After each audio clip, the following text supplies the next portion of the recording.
చంద్రబాబు నాయుడు గారు ఈ 2 సంవత్సరాలుగా చూస్తే ప్రతిరోజు జగన్మోహన్ రెడ్డి గారిని విమర్శించకుండా, జగన్మోహన్ రెడ్డి గారి మీద తప్పుడు ప్రచారం చేయకుండా ఒక్క పూట కూడా ఉండదు.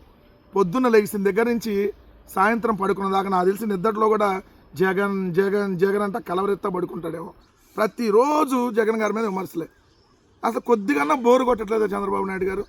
కనీసం సిగ్గాన్ని అనిపించట్లేదు? ఎవరన్నా చెప్పట్లేదా మీకు? ఎవరు చెప్పేవాళ్ళు కూడా లేరా? లేకపోతే ఏంది ఇది రోజు? ఎవరిది గొడ్డల పార్టీ? నాకు అర్థం కాలేదు. గొడ్డల పార్టీ వాళ్ళు దేవాలయాలను అపవిత్రం చేశారంట. మత విద్వేషాలను సహించం. ఎవరు దేవాలయాలను అపవిత్రం చేసింది? దేవాలయాలని అపవిత్రం చేసి దేవుడిని తక్కువగా చూసి దేవుడు ప్రసాదాన్ని అవమానించినటువంటి దుర్మార్గుడు ఎవడు? నువ్వే కదా. మీరు వచ్చిన తర్వాత కొన్నే చెప్తా, ఇలాంటి కోకొల్లలు ఉన్నాయి దేవుణ్ణి మీరు అవమానించినటువంటిది.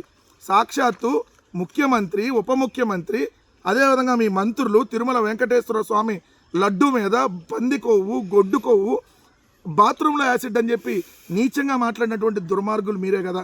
వందలాది గోవులు తిరుమలలో గోశాలలో చనిపోతే ఒక్కరోజు కూడా మాట్లాడలేదే మీరు?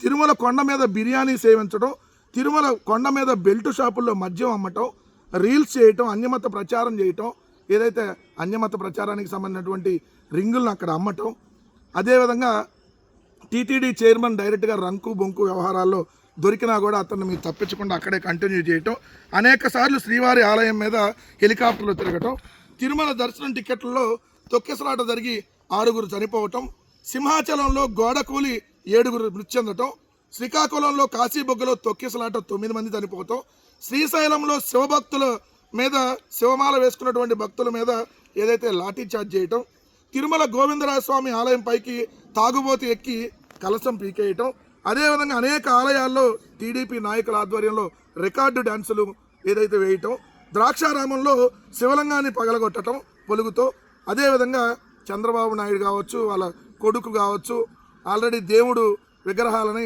బూట్లేసుకొని తీసుకోవటం, ప్రసాదాలను కూడా బూట్లేసుకొని తీసుకోవటం, అదేవిధంగా బీఆర్ నాయుడు అనేటటువంటి చైర్మన్ తిరుమలలో 7 కొండల పక్కన ఇంకో చెత్త కొండ ఉందని చెప్పి పెచ్చవాగుడు వాగటం, కడపలో కాశీనారాయణ క్షేత్రాన్ని కూల్చివేయటం, ప్రొద్దుటూరులో వారాహ క్షేత్రాన్ని కూల్చివేయటం, నిన్నటికి నన్ను చూస్తే ఆదోని శివాలయంలో దీపారాధన కుండీతో సిగరెట్ వెలిగించుకోవటం, ఎన్ని దారుణాలు జరుగుతూ ఉంటే, మరి 2 సంవత్సరాల్లో నువ్వు ముఖ్యమంత్రిగా ఉండగా కదా ఇన్ని దారుణాలు జరుగుతూ ఉంటే, ఈరోజు నువ్వు మాట్లాడుతా ఏదైతే గొడ్డల పార్టీ వాళ్ళు దేవాలయాలను అపవిత్రం చేశారు, మీది కదా ఈరోజు బూడిద కూడా లేకుండా చేస్తున్నటువంటి బూడిద పార్టీ, దేవుణ్ణి కూడా ఆఖరికి బూడిద చేసేయాలనేటువంటి ప్రయత్నం మీరు కదా చేస్తుంది. సో ఇంత దుర్మార్గంగా చంద్రబాబు నాయుడు గారు వ్యవహరిస్తూ మళ్ళీ సిగ్గు కొద్దిగా కూడా లేకుండా ఎలా మాట్లాడుతున్నారో ఒకసారి మీరే చూడండి. రెండో అంశం వచ్చేటప్పటికి రావణ్ లాంటి వాళ్ళకి ఆర్థిక సాయం చేస్తున్నారంట. చంద్రబాబు నాయుడు గారు నిజంగా మీకు దమ్ముంటే మేము రావణ్కి ఆర్థిక సాయం చేసినట్టుగా చూపించండి. దమ్ముంటే మీకు ఎందుకు చేతగాని వాళ్ళలాగా మాట్లాడతారు ప్రతిరోజు? మీరు ప్రోత్సహిస్తుంది ఎవరిని? సీమరాజా అనేటటువంటి దున్నపోతుని, కిరాకార్పి అనేటటువంటి వెధవలని, ఇలాంటి వాళ్ళందరినీ మీరు ప్రోత్సహిస్తా మీరు వాళ్ళందరికీ డబ్బులు ఇచ్చి నెల మీ తెలుగుదేశం ఆఫీసులో ఎంతమంది పెయిడ్ ఆర్టిస్టులు పెట్టుకొని మీరు యూట్యూబ్ ఛానల్ నడుపుతున్నారో అందరికీ తెలియదు అనుకుంటున్నారా? 500+ యూట్యూబ్ ఛానల్ని తెలుగుదేశం పార్టీ నడుపుతా మీ ఆఫీసులో. ఐటీడీపీ అనే ఉగ్రవాద సంస్థలు మీరు నడుపుతా.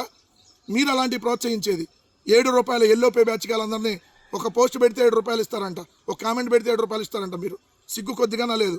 ఓ ముఖ్యమంత్రిగా ఉండి ఎలా మాట్లాడుతున్నావో ఇప్పటికైనా కొంచెం మనిషిలాగా వ్యవహరించండి చంద్రబాబు నాయుడు గారు. మూడో అంశం వచ్చేటప్పటికి వ్యక్తిగత సమస్యల్లో సభలకు తేవద్దు.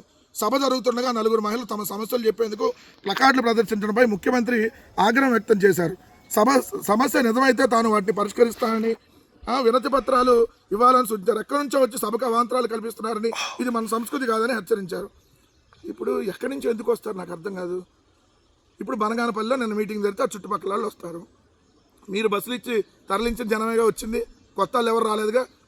అంతకుముందు మరి సమస్యల కోసం ముఖ్యమంత్రి దాకా వచ్చేవాళ్ళు కాదు కదా, కిందే పరిష్కారం అయ్యాయి కదా. ఇప్పుడు ముఖ్యమంత్రి దాకా సమస్యల కోసం వస్తున్నారంటే కింద సమస్యల పరిష్కారం కావట్లేదనే కదా దానికి అర్థం. సమస్యలు కింద అంతకుముందు వాలంటీర్ ఆధ్వర్యంలో గ్రామ సచివాలయానికి వెళ్తే సమస్యల పరిష్కారం అయ్యాయి.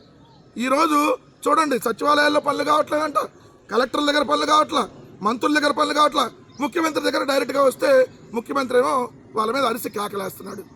ఎంత దుర్మార్గంగా ఉందో పరిపాలన ఒకసారి చూడమని చెప్తున్నా. చంద్రబాబు నాయుడు గారు నిన్న చప్పట్లు కొట్టమని కేకలేస్తున్నాయంట.